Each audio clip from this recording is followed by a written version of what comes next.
राजापूरची गंगा येते म्हणजे नक्की काय? नमस्कार मित्रांनो, आज तारीख आहे 5 मे 2024 आणि मी आलोय राजापूरला. राजापूरला येण्याचं विशेष कारण म्हणजे राजापूरची गंगा. तर काही दिवसापूर्वीच मागच्या महिन्यात बातमी आली की राजापूरची गंगा उतरली आहे आणि गेल्या वर्षी पण मी इथे आलो होतो, पण व्हिडिओ वगैरे करण्यासाठी फार चान्स मिळाला नाही, कारण खूप भयंकर गर्दी होती. यावर्षी थोडी गर्दी आहे, पण एकंदरीत पाहता इथे व्हिडिओ आज बनवू शकतो. तर आज मी ह्या राजापूरच्या गंगा तीर्थावर व्हिडिओ बनवणार आहे. तर हे जे ठिकाण आहे ना, हे धार्मिक आणि शास्त्रीय दृष्ट्या खूप महत्वाची जागा आहे. तसंच राजापूरमधलं हे एक खूप महत्वाचं तीर्थक्षेत्र आहे. तर आज आपण बघूया राजापूरचा गंगा तीर्थ आणि आजूबाजूचा परिसर. आज आम्ही संपूर्ण फॅमिली सोबत इथे आलोय. आज मी तुम्हाला दाखवणार आहे राजापूरचं गंगा तीर्थ. चला तर बघूया. इथे असं प्रशस्त पार्किंग दिसतंय. इथे आम्ही आमच्या गाड्या लावल्या आणि आपल्याला ह्या दिशेने मंदिराकडे जायचंय. पार्किंग मंदिरापासून अगदी 2 मिनिटाच्या अंतरावर आहे, त्यामुळे इथून मंदिरापर्यंत जाताना फार वेळ लागतच नाही.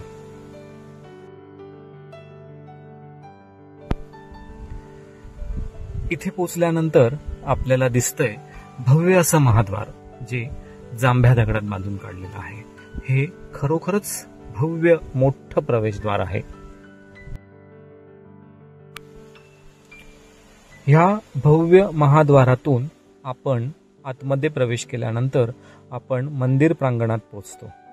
इथे मंदिर प्रांगणात पोहोचल्यानंतर आपल्याला ह्या मंदिर प्रांगणाला जत्रेचं स्वरूप आल्याचं दिसतंय. मंदिरात पोहोचल्यावर मला भेटले इथे श्रीयुत केदार साने. ते स्वतः मंदिराचे पुजारी आहेत आणि ह्या गावचे ग्रामस्थ सुद्धा आहेत. तर राजापूरची गंगा म्हणजे नेमकं काय हे आपण त्यांच्याच तोंडून ऐकूया. केदार साने, गंगापुत्र, राजापूर. राजापूरची गंगा येते म्हणजे नक्की काय, याबद्दल अनेकांना कुतूहल आहे. जेव्हा राजापूरची गंगा येते त्याच वेळेस 14 कुंडात एकाच वेळेस पाणी येतं, म्हणजेच राजापूरची गंगा येते. राजापूरच्या गंगेचं वैशिष्ट्य म्हणजे 11व्या शतकातलं ऐतिहासिक बांधकाम असून प्रत्येक कुंडाच्या पाण्याची पातळी वेगवेगळी असून प्रत्येक पाण्याचे गुणधर्म हे वेगवेगळे आहेत. ह्या 14 कुंडांना आपल्या भारतातील प्रमुख नद्यांची नावं आहेत. त्याचप्रमाणे प्रत्येक कुंडाची पाण्याची पातळी वेगवेगळी आहे आणि ही 11व्या शतकातले शिलाहार राजाच्या काळातील बांधकाम असून ते शिवाजी महाराज स्थानासाठी आल्याचा देखील उल्लेख आहे. आणि ज्यावेळी गंगा येते त्याचवेळी इथे यात्रेचं स्वरूप येतं. इतर वेळी कोणत्याही कुंडात पाणी नसतं. जसं की टँक आपला भरतो त्याप्रमाणे पावसाचं पाणी देखील या कुंडात कुठच्याही भरून राहत नाही, हे याचं वैशिष्ट्य आहे. त्याचप्रमाणे जे मोठं काशीकुंड आहे त्याला गोमुख आहे आणि गोमुखाने पाणी व्हायला लागलं म्हणजे राजापूरच्या गंगेचं पाणी जे आहे ते सगळे 14 कुंडात आल्याचं आपल्याला कळतं. गोमुख वाहत असताना इतर वेळ पावसात किंवा अन्य वेळेत गोमुख वाहत नाही. ज्यावेळी गंगा येते त्याच वेळी गोमुख वाहतं. त्याचप्रमाणे स्किन डिसीज असतील तर त्यासाठी देखील मेडिकली या पाण्याचे बऱ्याच भाविकांना अतिशय उपयुक्त असा अनुभव आलेला आहे. पाणी अतिशय उपयुक्त असल्याचं अनेक भाविकांनी सांगितलं. त्याचप्रमाणे अलीकडेच सिंधुताई सकपाळ यांनी सुद्धा एक आपला अनुभव सांगितला आहे. त्यांच्या आश्रमासाठी पाणी ते बोरवेल मारत होते, मात्र पाणी लागलं नाही. ज्यावेळी ते गंगा स्नानाला आल्या होत्या त्यांनी इथलं गंगेचं पाणी घेऊन गेले व विधिवत पूजा करून जेव्हा बोरवेल मारली त्यावेळी त्यांना आता 24 तास पुरेल एवढं मुबलक पाणी त्यांच्या परिसरात मिळालं व आश्रमाला हे धार्मिक एक उदाहरण आहे आपलं. आणि ही जेव्हा गंगा येते त्याचवेळी ते यात्रेचं स्वरूप येतं ऐतिहासिक. आणि त्याचप्रमाणे महाराष्ट्र, US व अन्य भारताच्या बाहेरून देखील लोक मोठ्या संख्येने येतात, वेगवेगळ्या राज्यातून येतातच भाविक. तरी मी भाविकांना विनंती करेन जास्तीत जास्त भाविकांनी एकदा गंगा म्हणजे नक्की काय हे अनुभवावं. धन्यवाद. समोर दिसणाऱ्या या भव्य वटवृक्षाच्या मुळातून येणारा झरा म्हणजे मूळगंगा.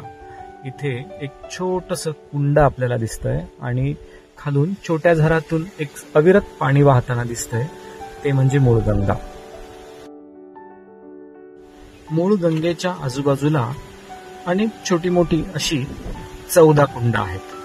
तर त्यापैकी समोर दिसणारं हे जे कुंड आहे ह्याची खोली साधारण 4 ते 5 फूट खोल आहे आणि तशीच आजूबाजूला अनेक कुंड आपल्याला दिसतात. अशी एकूण मिळून इथे 14 कुंड आहेत प्रत्येक कुंडातल्या पाण्याची पातळी वेगळी असते. प्रत्येक कुंडातल्या पाण्याचे गुणधर्म जे सायंटिफिकली आपण जर तपासले तर ते वेगळे आहेत. आणि विशेषतः ही कुंड जी आपल्याला ओपन दिसतात, उघडे दिसत आहेत, ह्या उघड्या कुंडांमध्ये पावसाळ्यात पाणी साचत नाही. एवढा प्रचंड पाऊस कोकणात पडून सुद्धा ह्या कुंडांमध्ये आपल्याला पाणी साचलेलं कधीच दिसत नाही. गंगा अवतरण्याचा कालावधी साधारण मार्च ते मेच्या दरम्यानचा असतो. म्हणजे भर उन्हाळ्यात जेव्हा इतर सगळीकडे पाण्याचा दुष्काळ पडलेला असतो, अशा दुष्काळ सदृश्य परिस्थितीत इथे गंगा अवतरते. हे आहे या गंगेचं वैशिष्ट्य.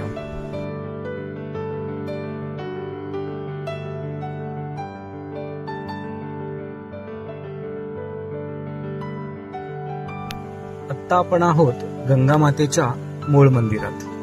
इथे एक मोठं कुंड आहे, ह्याला काशी कुंड म्हणतात. आता हे आपल्याला समोर जे दिसतंय ह्याला काशी कुंड म्हणतात. हे एवढं मोठं कुंड आणि त्याच्या बरोबर मध्यभागात दिसणारा एक अजून छोटं कुंड दिसते बघा. त्या कुंडाची खोली 6 फुटापर्यंत आहे. एवढं स्वच्छ क्रिस्टल क्लिअर वॉटर भर उन्हाळ्यात हे कुंड भरतं.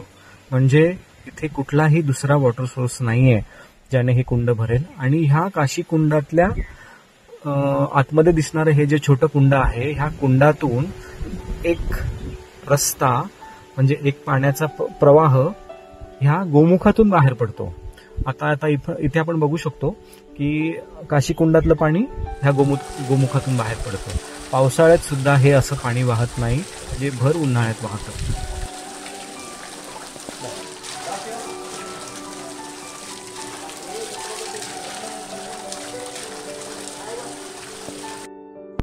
गोमुखातून अविरत बाहेर पडणारं हे पाणी ज्या भागात पडतं त्या भागातून ते पाणी बाहेर जाण्यासाठीचा कुठलाच मार्ग नाही. तरीही ते पाणी जातं कुठे हा सुद्धा एक आश्चर्याचाच भाग आहे.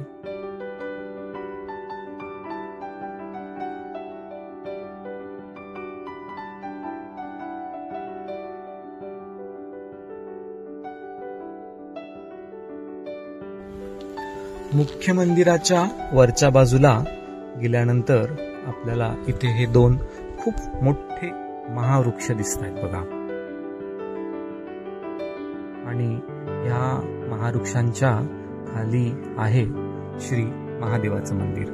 हे महादेवाचं मंदिर संपूर्ण दगडात बांधलेलं आहे आणि ह्या मंदिराच्या छताचा भाग सुद्धा आपल्याला दगडाचाच आढळतो.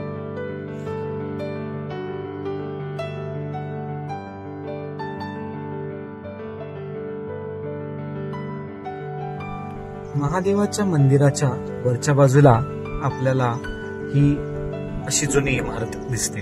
ह्या इमारतीचं काम जांभ्या दगडातलं आहे.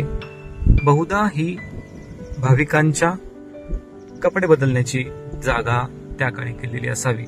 हे बांधकाम फार जुनं वाटत नाहीये आणि फार नवीनही वाटत नाहीये. जर आपण आता ह्या समोर दिसणाऱ्या 2 कमानी बघितल्या, हे काम खूप प्राचीन असल्यासारखं भासतं. म्हणजे ह्या ज्या कमानी आहेत ना, ह्यावर लावलेले हे जे दगड आहेत ह्याला ड्रिल आर्च टेक्निक म्हणतात. म्हणजे चावीचं बांधकाम म्हणतात. ह्या कमानीला आपल्याला मध्ये कुठलाच सपोर्ट दिसत नाही.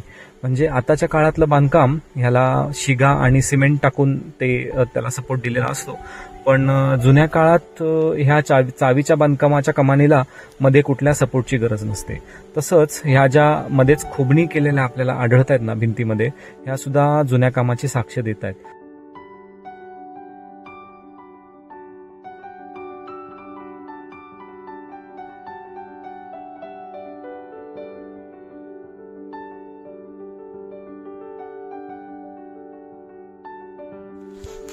आत्ता आम्ही आलोय उन्हाळे गावच्या गरम पाण्याच्या झऱ्याकडे.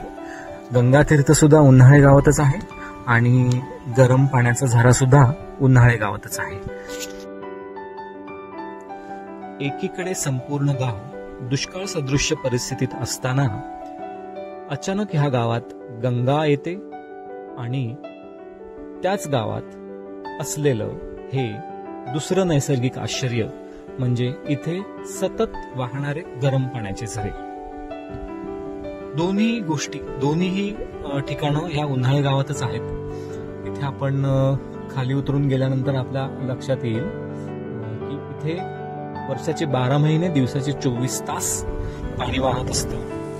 गाव दुष्काळाच्या झळा सहन करतोय, पण इथे मात्र पाणी वाहतंय आणि ते सुद्धा गरम आहे ना. आश्चर्य. गरम आहे, गरम आहे, बऱ्यापैकी गरम आहे.